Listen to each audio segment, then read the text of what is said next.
We're happy tonight to have Amanda Eric with us from Sony to talk about the A9. This has been a really fun series to kind of get a little bit more knowledge on the gear we use every day. And, you know, it's just, maybe you don't always read the manual, maybe you do, and there's still have questions about it. And it's great to have Sony's help to take us through this stuff. So I'll keep that brief. I'm just going to toss it over to Amanda to start telling you about herself a little bit, if you could start with that, and then go into your whole pitch here. Yeah, of course. So my name is Amanda Eric. I'm part of the Sony Pro Support team that helps out pro photographers and video shooters around the country. Our end goal is to create a top-end, best-in-class customer service experience for everyone using our cameras, and we hope to attract more people. So any questions that I can answer is great. I've been a photographer for, I don't even know how many years now, but I've been on this side of the industry with Sony for almost 7. And before that, I worked for another manufacturer, I won't say who, but I spent probably almost 10 years with them beforehand. So have had a lot of experience doing this, and a lot of experience helping people kind of understand their systems better. So, and our team, again, part of Pro Support, you know, again, Pro Support Services, it's a extension of Sony. We have my team, we go around the country, we cover we help support at pro events with depots where we loan gear to pro photographers. And then we're also another extension of the service team to kind of help supports the customer experience that way as well. So again, you know, hopefully you all will get in contact after this. If you're new to the system, haven't experienced the Sony system before, or if you have any questions, I can put you in contact with your local rep and get answers for you going forward after this evening. But with that, I would love to kind of jump into sharing. One thing I would like, I know we're talking about A9 tonight, and one thing I would like to do is make sure that you all are aware of, whoops, hang on, let me go to presentation view. Aware of is that there was a recent firmware update for the A9 Mark II. So do you want to kind of go over that quickly with you all? So can everyone see my screen? So anyway, so there was a recent firmware update with the A9 Mark II. And so we do have, I'll just kind of walk you through that. It's going to help out with overall system stability, but also making some bug corrections to using the remote camera tool as well. If you wanted to do that, you could just go on to Sony's site here. Their support site, if you just type in ILCE 9 Mark II, there'll be a support site where it'll show you all the drivers and downloads that you can download for the camera. You would just select which driver that you want here, and then you know, you can download that to your computer. And then just as a quick walkthrough, you don't have to necessarily create an account,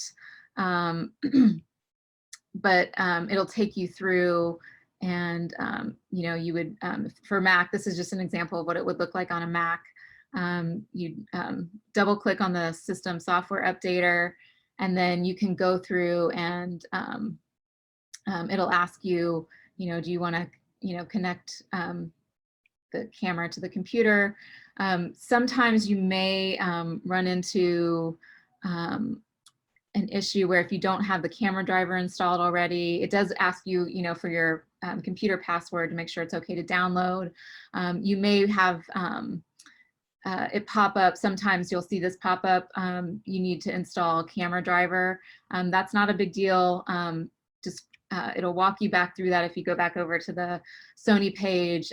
Tells you where you can, or shows you where you can download the camera driver to install the software. And then once you do that, you're just going to run through. Whoops, let me go back. You're just going to plug the camera in with a USB cable. So let me just kind of, whoops. You could do USB-C with A9 Mark II, of course. So our little USB-C cable here. USB-C to USB-C, for example, if you had the Mac, plug that in. It's a really quick install from that point. But that's something that I recommend that you do. It's a good idea to keep your firmware updated. Anytime you see a camera update that's coming, a lot of times there are little bugs that they fix periodically, and that's very helpful. There was recently another firmware update for the 70 to 200 as well. So that would be something that I would recommend to kind of go for and update as well. If you have a 70 to 200, which is with G Master, that's the 2.8, which is a very common lens. So I recommend getting in and installing the update for that as well. All right, let's, I'm gonna, if there are any questions that come up, I'm happy to kind of talk about topics that you all are interested in. But the other thing I'd like to do is kind of jump into the camera menus as well, talking about, the A9 system, 20 frames per second without blackout.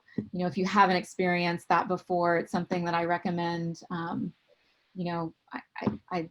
My team would love to, set up a demonstration loan for people that are interested in experiencing that. But it's just a fantastic camera, incredible dynamic range. Again, 20 frames per second without blackout. And it's just the autofocus system I can't speak highly enough of. It's the focusing algorithms are so fast. I just got back from Indy 500 a few weeks ago, and being able to track a car moving at between 230 and 235 miles an hour with lenses like a 600 millimeter without seeing any frames dropped, like we're talking about 35 to 40 frames in a row, no frames with drop focus. It's an incredibly impressive piece of equipment.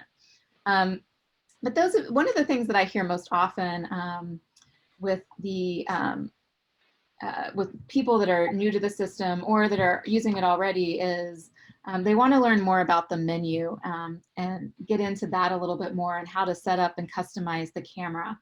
And so one of the things that I wanted to kind of do here this evening is kind of do a quick walkthrough of some of the menu settings and demonstrate to you just how you can kind of customize it,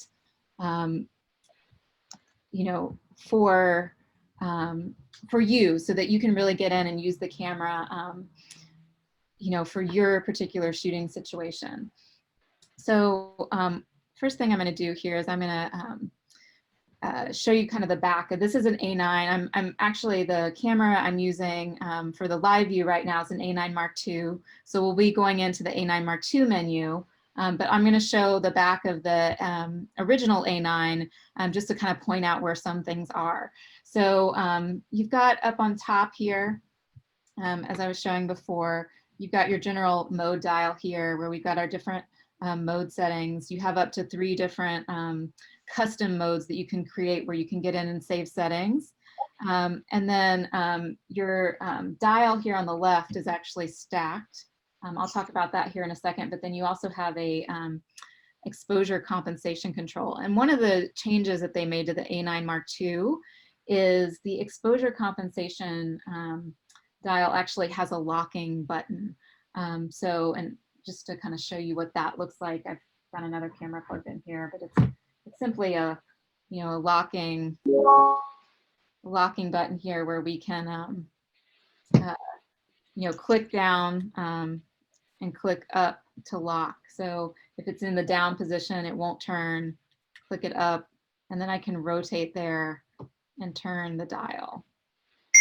That's kind of a handy feature that I like. One of the things that they changed from A9 to A9 II. In addition, they added the A9 Mark II has the, it's a slightly bigger multi-controller and with a little bit more of a grip on it that's very nice and handy to kind of get in and change your focus point settings and other settings. You can see it's a little bit different here, a little bit smaller, not quite as rough a little grip there, so not quite as grippy. So just some subtle changes. We listen to a lot of, Sony listens to feedback from our customers and really does try and make updates and improvements as we hear along the way. And then, you know, like I said, the stacking, we've got the stacking dial up here on top where we have our autofocus modes here. We've got, you know, it's also a locking mechanism here where there's a little switch.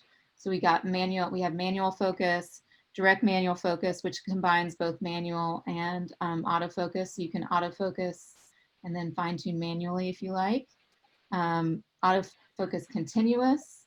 That means the camera is going to continually focus as you keep your finger pressed down on the either the AF on or shutter button, depending on how you set it up.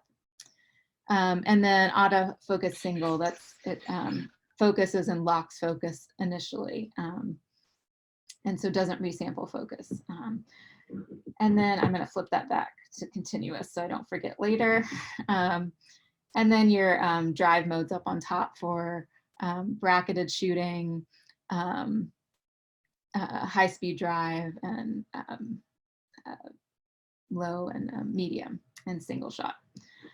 So that's where you access those on the A9 and the A9 Mark II.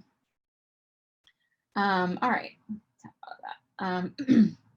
And then looking over here on the left, you'll see we have a number, like on top, we have a number of custom buttons, C1 and C2, C3 here on the back. And then our main menu button to get into our main menu that we'll be diving into here in a minute. And then also our function menu, which is, this is quick access to menu settings that you use frequently. And this has a high degree of customization as well. Each one of these little settings I can customize. And I know it's not very displayed very well right now, but if I switch over to menu, whoops, function, I'm gonna go to the function menu. The function menu, here now you can see it's displayed on my camera, so you can see all the different settings, and I can use this toggle wheel here, or also this multi-selector to navigate around and get into the different settings. So if I want to change my file format, I can do so. Now you'll notice on the A9 that I have on display, that's set to a drive setting, which is how it is set up out of the box. But you can, as I said before, customize this. So that's, you know, when you have a physical dial on top for your drive setting, it's not necessarily very useful to have that in the function menu. So this is one of the big benefits of being able to customize the camera. And you can really go in and fine tune and set up the different settings in here as you want. So you can see for me, for example, I put in the adjustment to switch between which media slot that I am going to record to. So I can switch between slot 1 and slot 2, which is handy if I, you know, have in cards and I have the it write over to the second slot, but then I want to prioritize it back to slot 1 after I've done that. So that's why I do that. But anyway, a high degree of customization. I'm going to real quick take you into the menu and just show you where you can set that up and customize. So it's actually, so the way we're going to navigate around this menu is, again, I'm going to go into the, I'm going to press the main menu button, and I'm going to go into this main menu here. And I can use that multi-controller or the dials on top of the camera to navigate into the different function settings. So here, I'm going to go over to our custom operation settings. And again, getting through these tabs that you're seeing is I can navigate to those using the dial here. Let me show you. So this dial up here, oops, this dial right here is how I can navigate through the tabs. And then I can navigate through the lower tabs. You'll see it's broken down. If you look in the right-hand corner, it's saying page 3 of 11, 2 of 11 as I'm flipping back and forth. That, again, I'm using this rear dial here, to navigate through the different pages within each tab. So I know that the custom settings are all the way over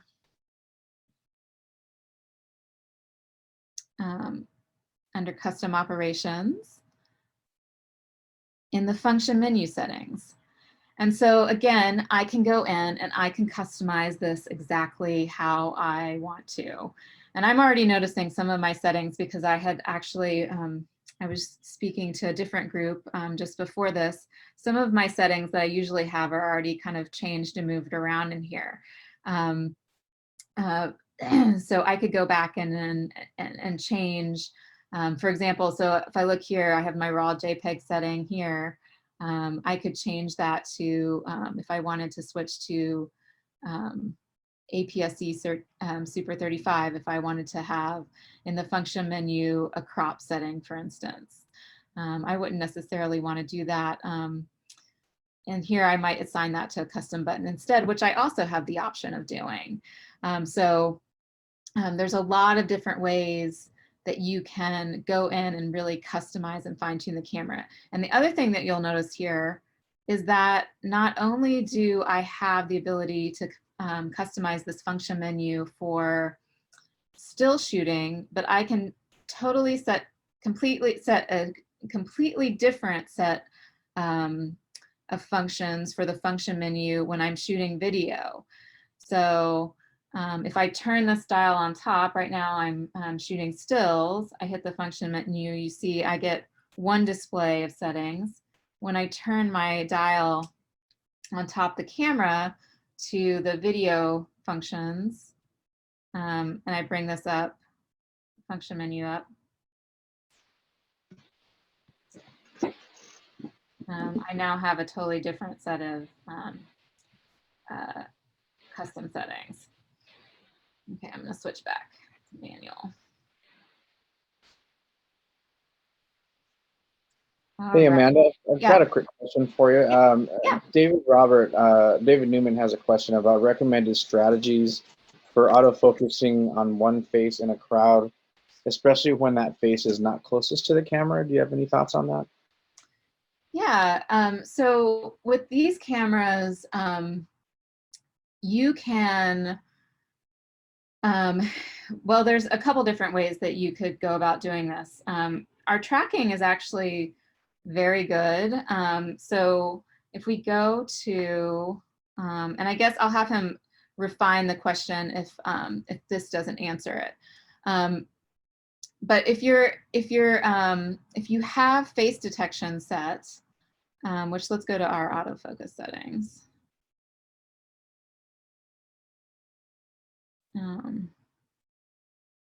eye and face detection. So there's a couple different ways you could go about doing this. And something that comes up sometimes is people want face detection sometimes, but not others. Right now you'll notice my camera has it set to off. And one of the things that I do is I assigned my auto exposure lock, which is on the back of the camera here, my AE lock button here. I assign that to face detection. And that way I'm using face detection when I want to, not necessarily all the time, because there may be other subjects that I want to focus on. I mean, if you're shooting people all the time, then you can leave it in face detection. You wouldn't necessarily have to do this. But this is a strategy for, you know, if you're kind of switching back and forth between different scenarios.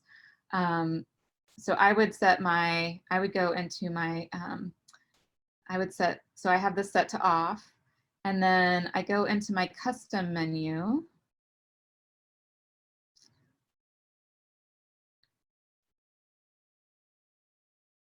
Oops, sorry, I didn't tab over.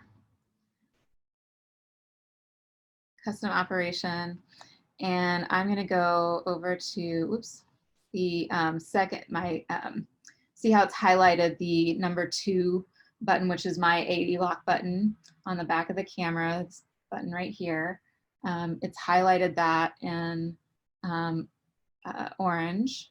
So I know it's already set this way on this camera, but you know, you have all these different settings that you could set it to. And then I am very, I really like the tracking modes for both of these cameras. The tracking is outstanding, and you can actually refine, so function, you can refine the tracking down to different sizes as well. So I could, you know, set, I don't really have a crowd situation here. So I could set that for my face, and it does a really good job of maintaining the face that you initially focus on. The other thing that you could do is if it was a particular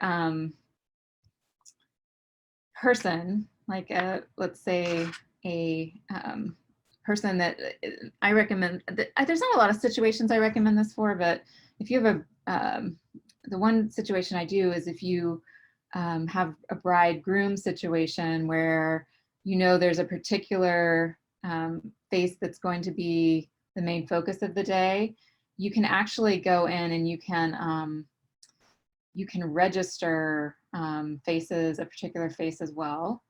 Like I said, I don't use that that often, but you do have the ability to register a particular face. You would have to be able to you know, take a initial shot of them to register that face, however. So if it would depend on the particular crowd situation, if that would work, that facial registration would work for you. Did that answer the question? I haven't seen a follow-up, so I think we can probably move on. Okay. Thank you. Yeah. Okay. But that's how I would approach that. And then, and like I said, you can refine down that size as well for the different sizes of the autofocus point. But with the tracking, it does a really good job. Again, the other option would be if you didn't want to trust the camera to follow tracking, you could go with the center point and keep it over the subject. Yeah. Something that comes up sometimes, and I'm kind of following along, kind of like talking points as we're going through this. This actually came up the other day on a call. Someone was asking about ways or strategies. They didn't want the autofocus point to move because they found that they sometimes accidentally moved it with the multi-selector. One thing that you can do is you can go in and you can register, or you can set certain parts of the camera to lock operation parts. So if I wanted to, well, one point is the multi selector. You can, oops, sorry. You can. This is the multi selector right here. You can go in and lock certain operation parts, and you do that by holding down your function button. Right now I'm holding down my function button, and I locked my multi-selector. So now it won't see how it's giving me this little symbol down at the bottom right hand side, just over the ISO setting. It's telling me that I can't move it because I've locked that part. If I hold down the function button again, then it will unlock it. But you know, something that people have brought up to me is they like this idea. If I go back to the function and the different focusing modes, they like this idea of this center focus that doesn't move because they don't like accidentally hitting it. But you can't change the size of this the way you can the flexible spot. So one of the things that you can do is if you, again, go into the lock operation parts, and I'll show you where that is in the menu in a minute. You can go in and lock that. So that's just another idea. But let's go through the menus a little bit more, and as questions come up, I'm happy to answer them. Again, here I'm going to go back to the beginning. Yeah, so file format, these are pretty straightforward. I generally set my JPEG quality to extra fine, you know, unless I have to do some quick transfer and want to move along transfer speed. Again, I'm not going to go through everything in the menu, but I do want to kind of point that as I walk through this, I'll kind of point different things out to you, things that I think are handy and good to know. So let's your interval shooting if you want to shoot intervals for time lapse, for example. And I'll come back to this actually, but let's go through some autofocus settings. So we talked a little bit about the different autofocus modes: continuous, autofocus single, priority setting, and autofocus. You have different options here for both autofocus single and autofocus continuous. Right out of the box, it's set to balanced emphasis, but you can set that to release if you wanted the camera to take a picture no matter what. Again, focus areas, I kind of want to go through all of these a little bit just to kind of give you an idea of the different focus area choices that we have in the menu. So we've got autofocus area wide. This is using the entire autofocus area of the frame. So I generally don't use this that often. I generally want to refine it down a lot more than that. Zone, again, is going to refine that down to a smaller area because, again, this is looking for whatever is the smaller or the whatever is closest to the camera with reliable detail. And I can move that zone area around using that multi-selector again, anywhere in the frame. Again, I could lock this if I wanted. So I wouldn't move that around accidentally, unlock it. It's just a 2 or 3 second hold to move that. And again, just like I can find this in the menu, I can also access the different autofocus areas through the function menu, or you can assign a custom button. Like mine, for example, I assigned the AFC button to the different focus areas. And then center is just that center area. Flexible spot, this small, and I can change the different sizes, small, medium, large. Generally, I shoot with medium. Again, we talked about that face in the crowd, being able to refine that down a little further to a smaller autofocus area being an option. Again, if I move off to the side, I can actually in the menu, I can customize if I want it to circulate back over to the other side rather than stop, making a hard stop over here at the edge. And then one press, straight down press in the center will move it right back to the center for me.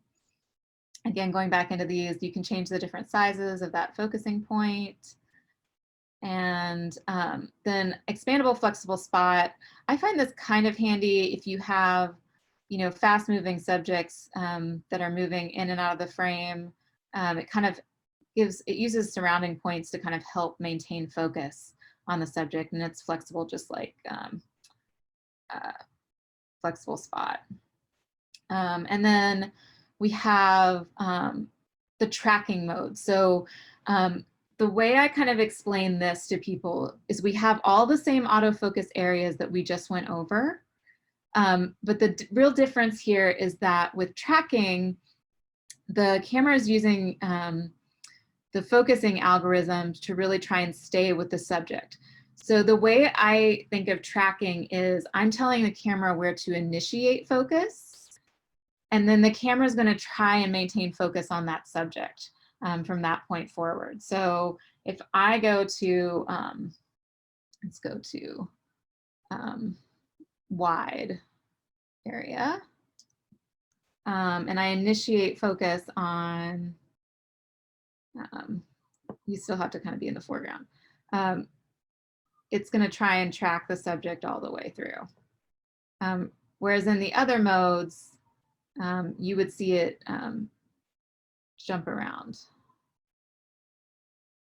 through the frame. But it's always, so you're telling the camera where to initiate focus. And then, so let's see how, so it's good. I still like with this to refine it down because, again, you know, you're telling the camera where to initiate focus on the subject, and then it's going to try and maintain. And then, so if I want to grab the little boy instead of the little girl, it's trying to maintain focus on the subject. And then we're in IAF right now, so there we go.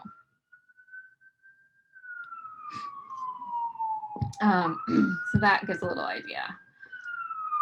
All right, so back in tracking. Apologize for the sirens.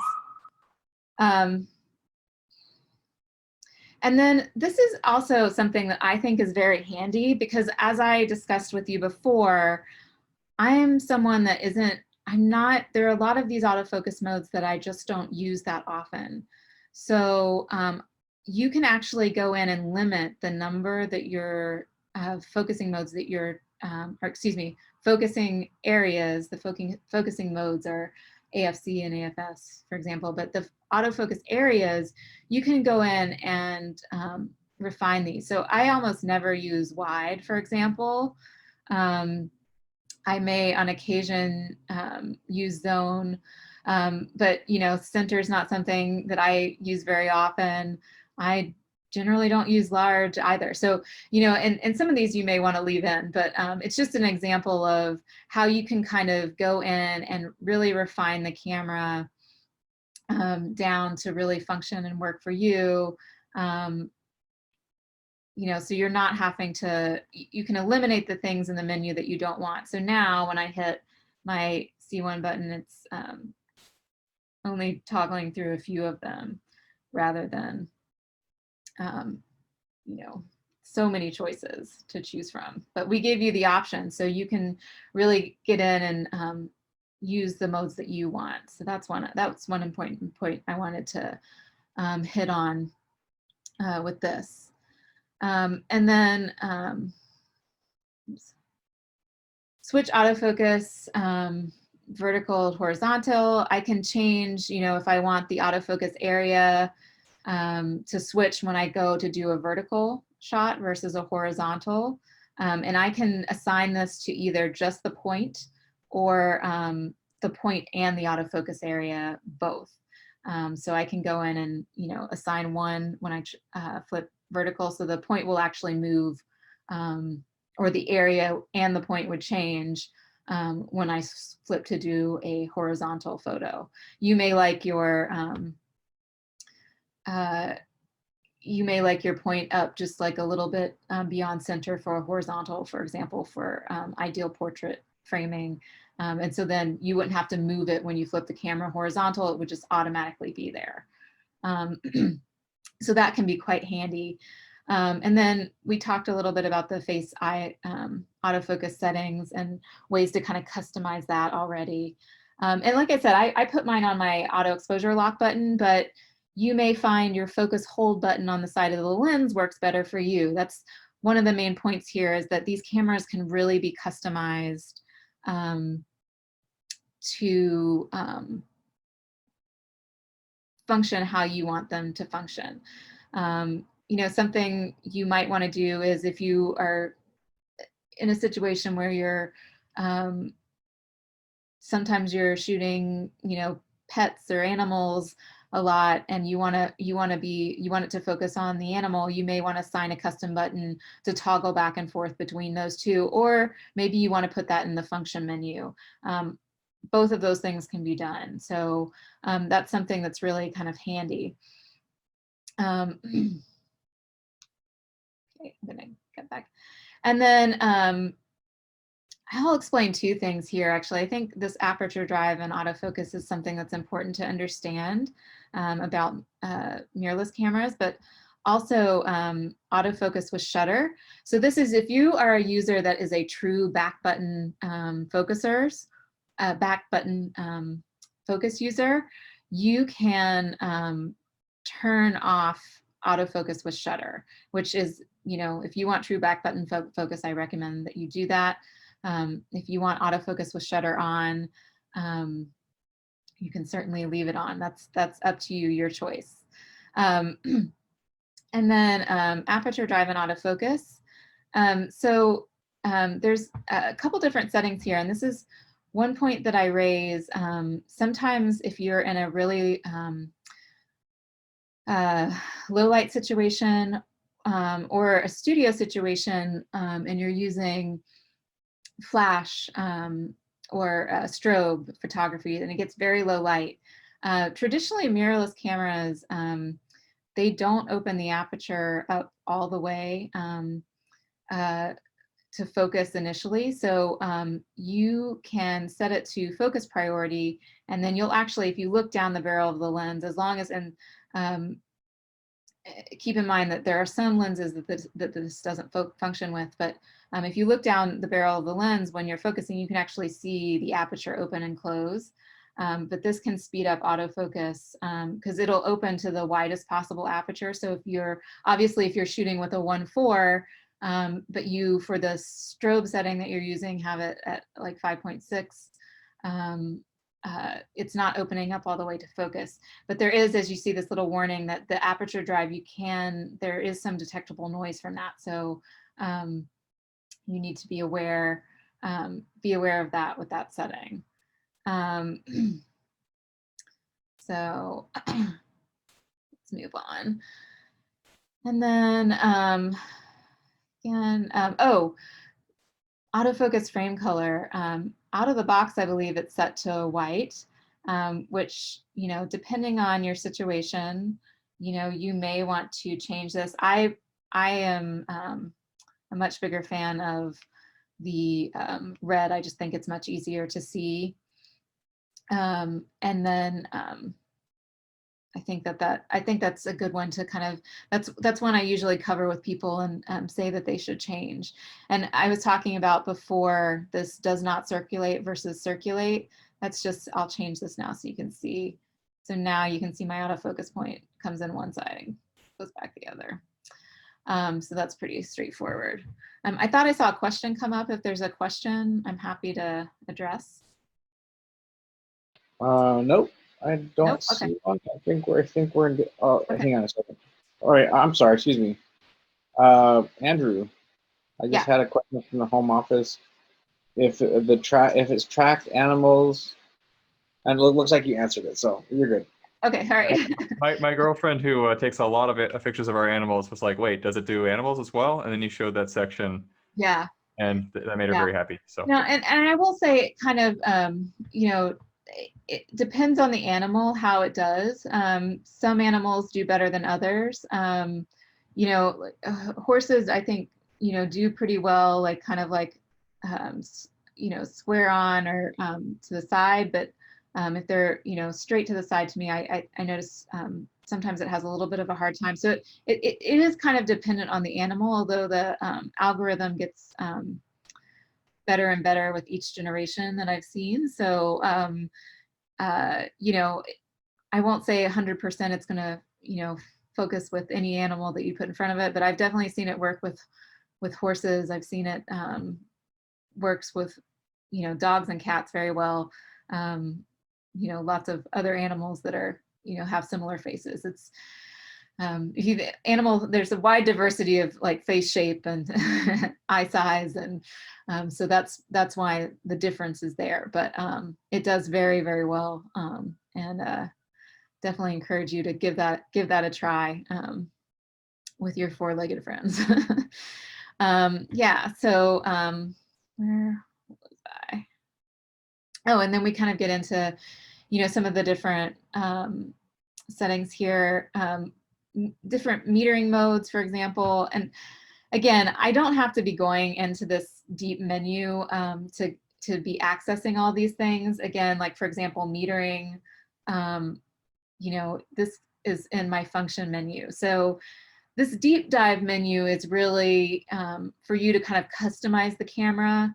And then when you're actually shooting, you shouldn't really, if you set it up for you and what you're doing, you shouldn't really have to dive into this menu at all. You know, like I can change from my multi and spot, you know, spot metering here in my function menu.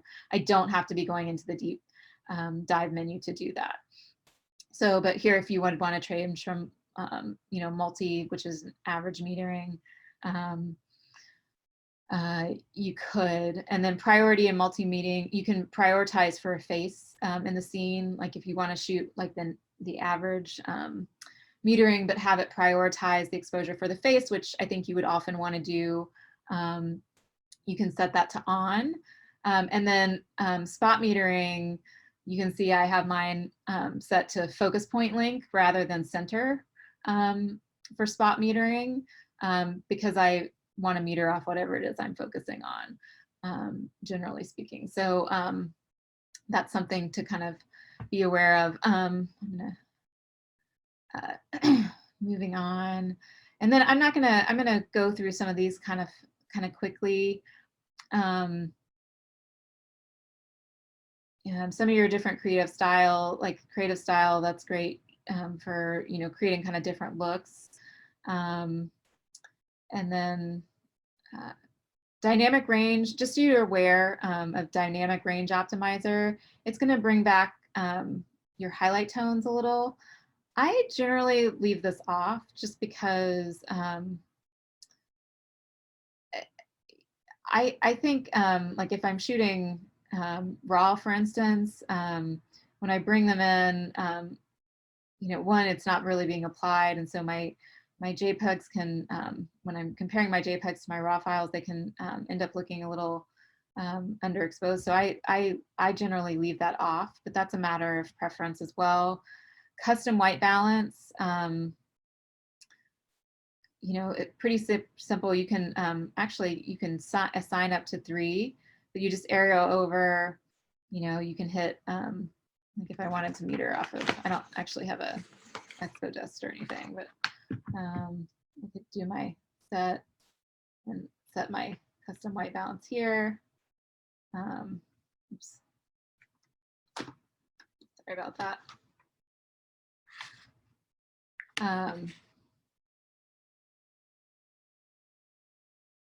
And then you can also fine tweak and make adjustments, different points. I'm going to go back to, and then you also have Kelvin, where you can dial in the color temperature, for example. All right, go back to, yeah. And then you'll notice you also have, you have different settings where you can adjust white balance the way the white balance renders as well.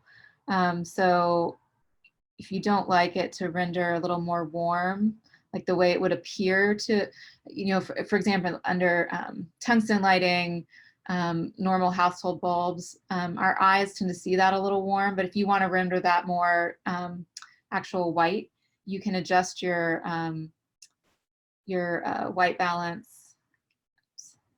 You can adjust your white balance to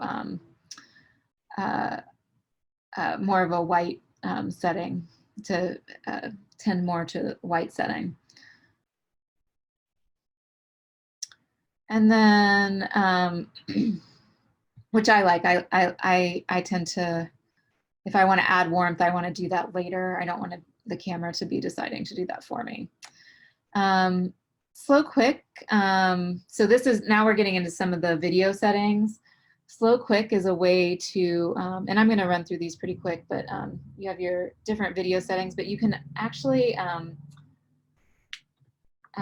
you can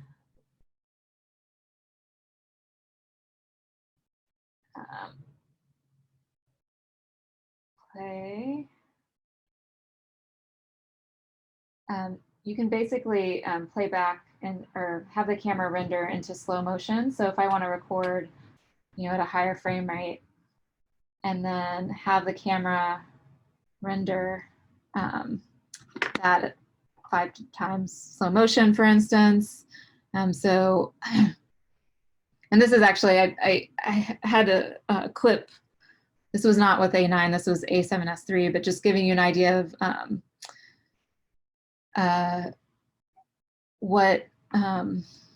what the camera can do with slow quick is, it plays it back so you can see the snow, falling, because I'm playing it back at 5 times slow motion. But it renders that in the camera rather than having to go through an editing software after the fact. So you could do, oops, hang on, I'm gonna go back into the, whoops, wrong.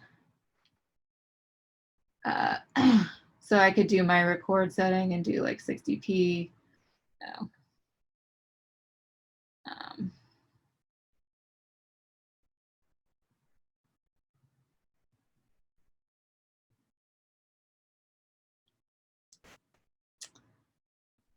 So that's, or you can play it back in quick motion. So, so I could do, if I wanted my frame rate to be 120, and then I could go play it back in 24p, which will give me the 5 times slow motion like I just showed you.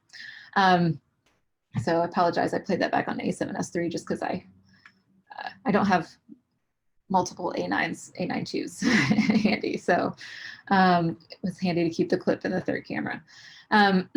But anyway, that gives you an idea of just something extra that you could do. Proxy recording if you want to record smaller files.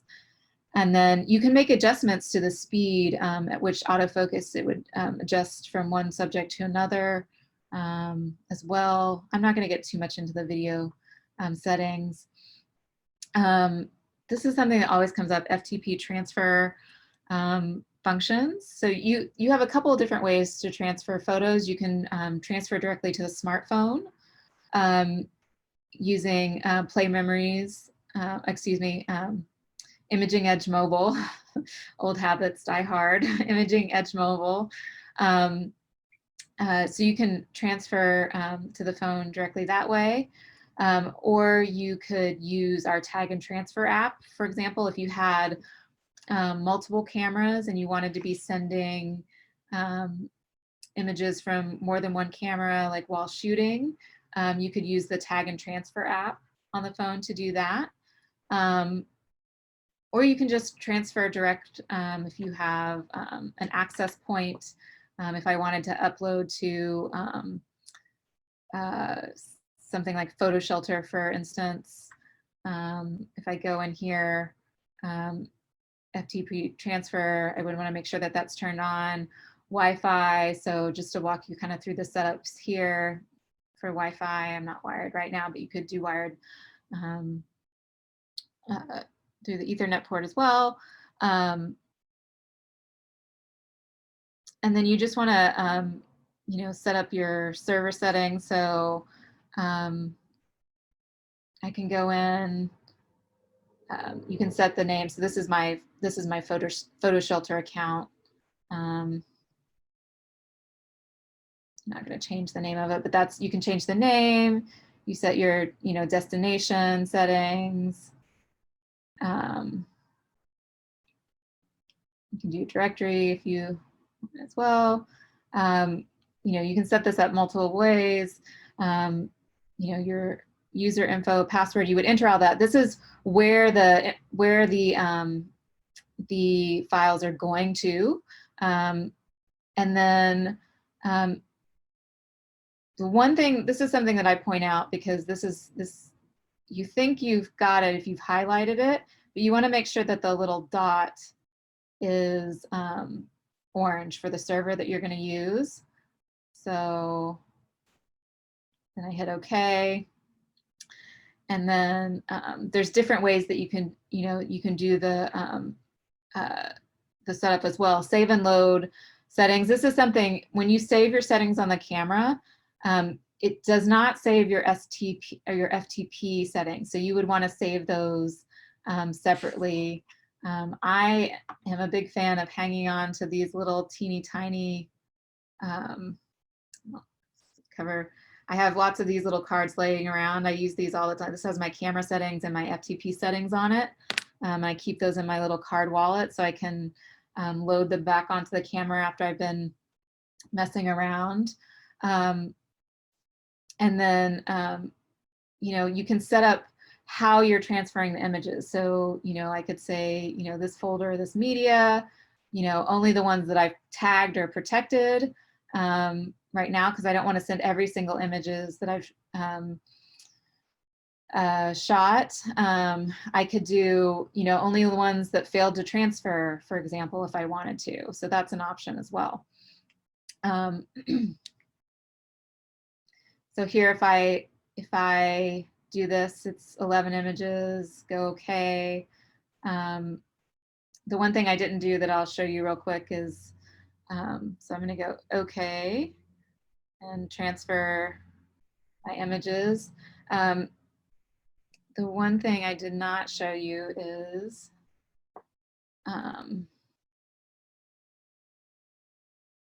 oops.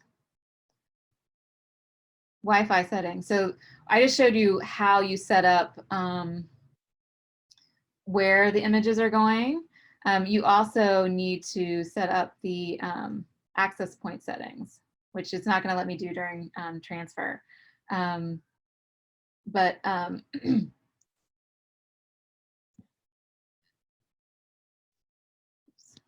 Let's just go over to my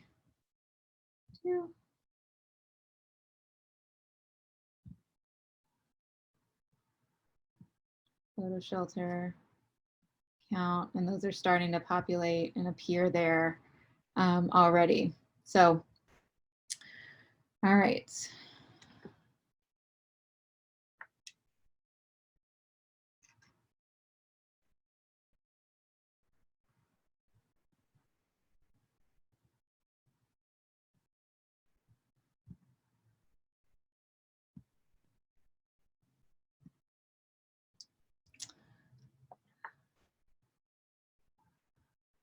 Yeah, so there you can see Wi-Fi access point settings. So you could select, so this is, you could use multiple different, you know, so mine, my husband's joke, tell my wife I love her, Wi-Fi, I love her. Anyway, so yeah, and I usually set priority connection to on, okay, and then it's connecting to the access point. So this is how you would connect to your access point for transferring. So you've got to set up two different things, how you're connecting, and then also where you're sending. And that's the two locations for setup to transfer files. And then playback, not going to spend a lot of time. You can rate. So for example, let's playback. If I want to,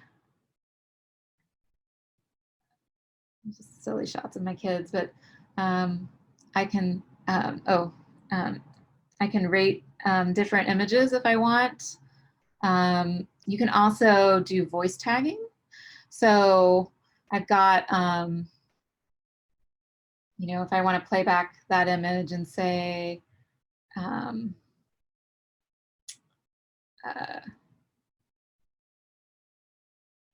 wait, actually I've already got a voice memo on that. So, whoops, there we go.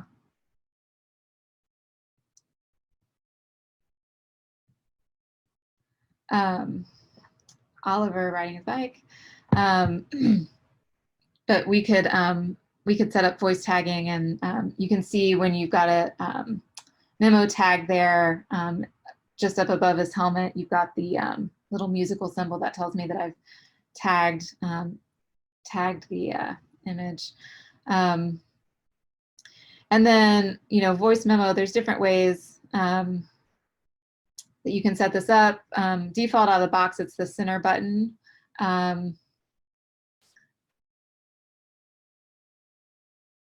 And then, but I like to set it to C1 if I'm going to be doing voice tagging. I like the C1 button just because that's up there, and the little microphone's up there on the top of the camera as well. So just the way I'm holding it, that's easy for me to hold with small hands.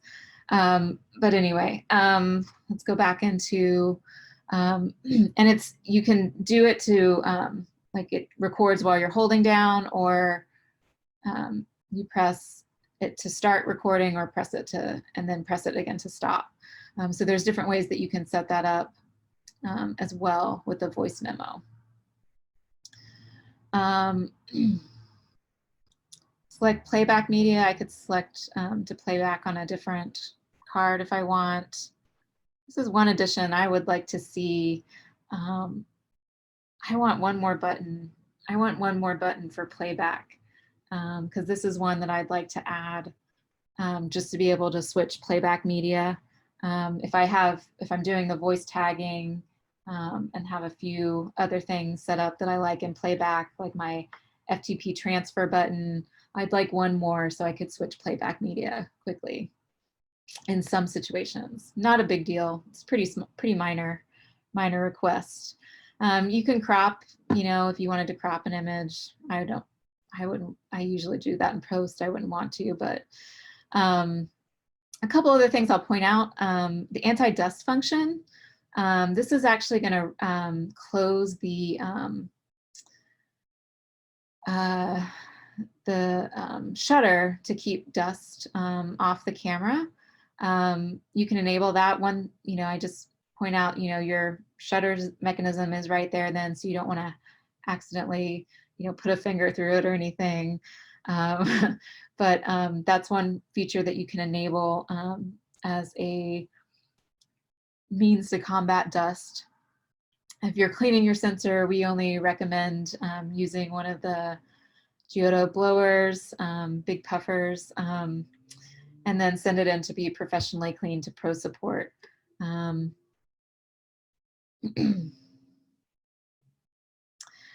Let's see, you can enable touch operation. If I wanted to, I could do touch operation, and I could select on my camera. This is a hard thing to really demo this way, but I could select the point and move the point around with using touch operation if I wanted. I can also use touch operation through menus as well. I talked about the firmware update in the beginning. One thing that you do need to make sure to do, and it's pretty spelled out pretty clearly for you in the instructions, but you do need to change this to mass storage when you're doing your firmware update. And I had mentioned updating the lens. You just update the lens through the camera body. So you make sure that you attach the lens to the camera body, and then the camera is communicating the update to the lens. And you don't have to do it on every camera body, just the one time. Iptc information. This is if you want to add in. There's you have the ability to write this information directly into the metadata of the file. So for instance, you can, Sony has a app that you can download called the Iptc Metadata Preset. So you could download that, type in all your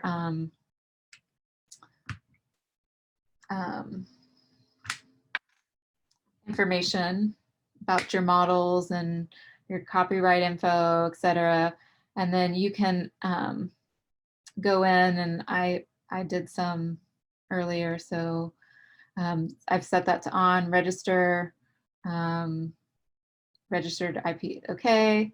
So you can add that in later. If we have time, I can show you that software real quick. But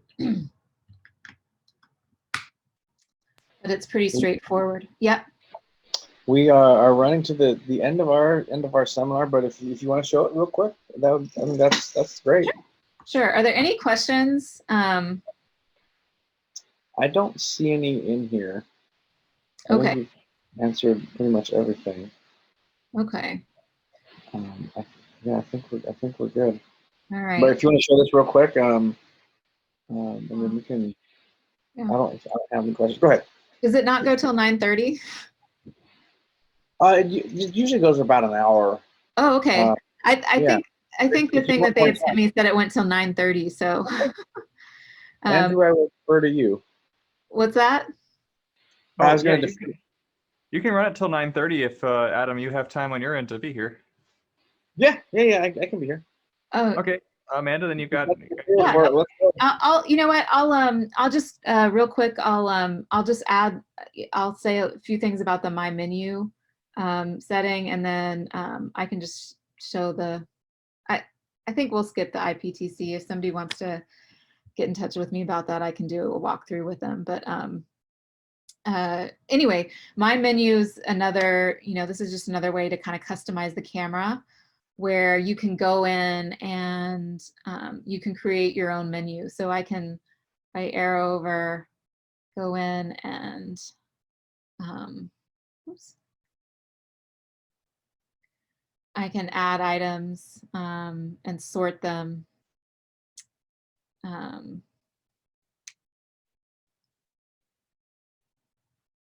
Basically, it lets me walk through the whole menu and decide what I want to add in. So if I wanted to add in the, the Iptc information that we were just talking about, I could add it here if I wanted.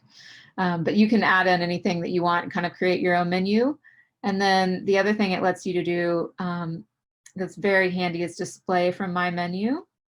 So now when I hit the menu button, it automatically will display from there rather than taking me through another menu. So you can kind of create your own custom menu in camera. But yeah, so I will jump back over and I can kind of wrap it up and close it up there. If there are any questions, follow-up questions, I'm happy to discuss anything further, do more demonstration for anyone. My email address is amanda.arick, it's ARRICK @sony.com. And I'm happy to, walk through if there were, more information about FTP transfer setup, using Imaging Edge Mobile, some of the other softwares I mentioned. I'm happy to walk through that and help anybody out that has more questions. We still there? Hello? Yeah, sorry. Yeah, we're still here. Okay. I don't see any questions, Okay. but I don't see any in the chat. Oh wait, hang on, looks like one just popped in. Can you explain one more time how to use the recording on an image? Yeah. So let's,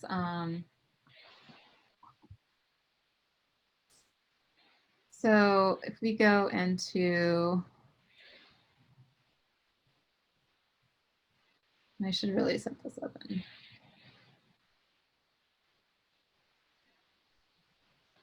Oops. Voice memo. And you can adjust the volume.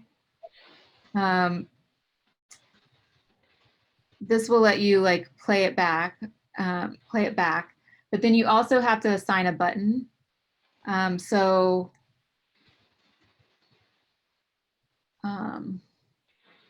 Oops.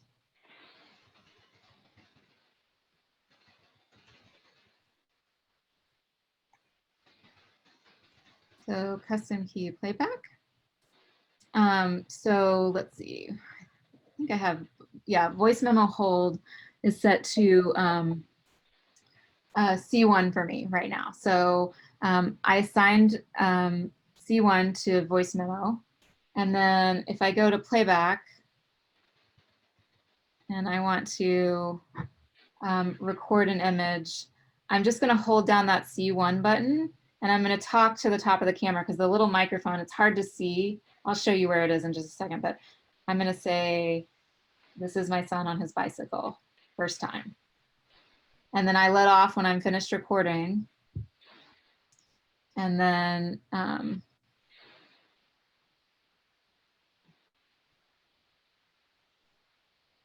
you can see I added the little voice memo there. I'm going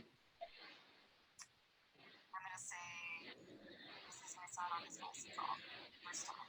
Yeah, and that's probably hard to hear. Let me see. So here. I'll get the other camera. Oh, hello. Hello, darkness. Yeah, there we go. Whoops.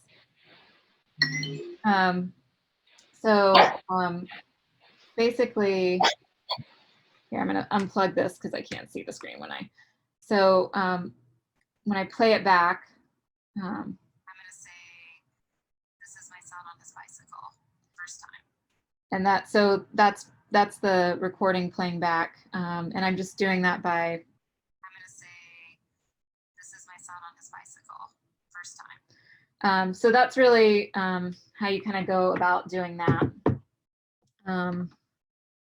But it's just a simple voice memo that XMP file. I do see another question here from Tom Pretty, Uh-huh. Who's asking if you could really quick go through saving their settings to an SD card and can use that same setting copied from an A9 to an A9. Yeah, so unfortunately, you can't copy settings from different cameras. So you can't copy your settings from an original A9 to an A9 Mark II. But the way to go about copying the settings, and this is copying settings, is that's one of those that's like ideal to put in. It's ideal. Oops, sorry. It's ideal to put in the my menu settings, which you saw that was the first one that I had added, because I do that all the time. Because I go through camera menus with people so often that it is really critical for me to have that there, so much so that I'm like, I know it's right in here. Yeah.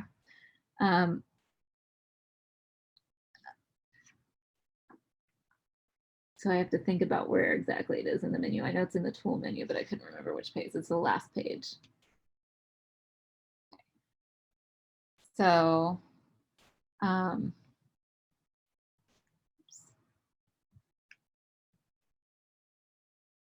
sorry, I just have to move the QA screen.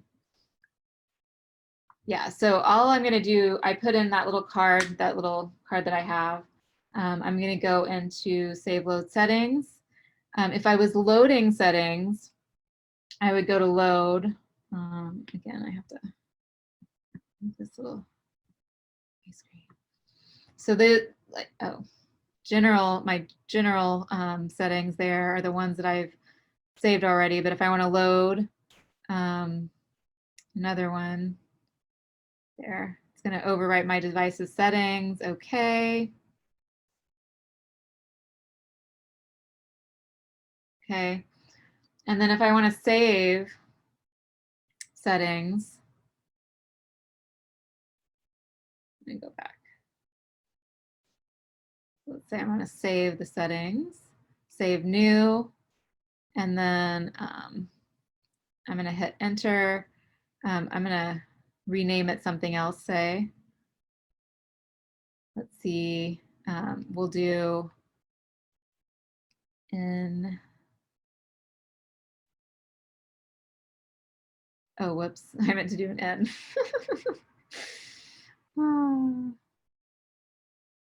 Okay, we'll just do MQ. It's hard for me to, because the camera's down here and I'm looking over at the screen on the other side. So it's a lot easier if you're looking directly down at the back of your camera to change these things. But anyway, that gives you the idea. And then you would just do save. Okay.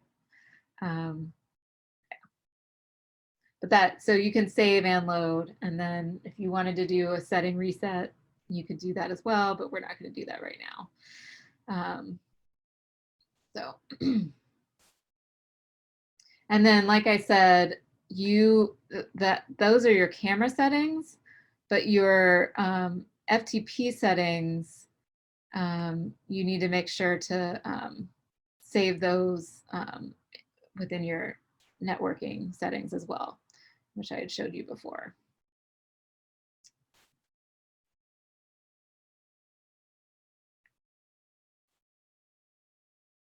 Any other follow-up questions? I don't see anything else in here. Okay. I want to thank you for all your time and everything you put in here. Yeah. This is a lot of great, useful information. Well, go ahead, please. Thank you. Thank you all for joining. And again, amanda.eric@sony.com. If you have any follow-up questions, I'm happy to help.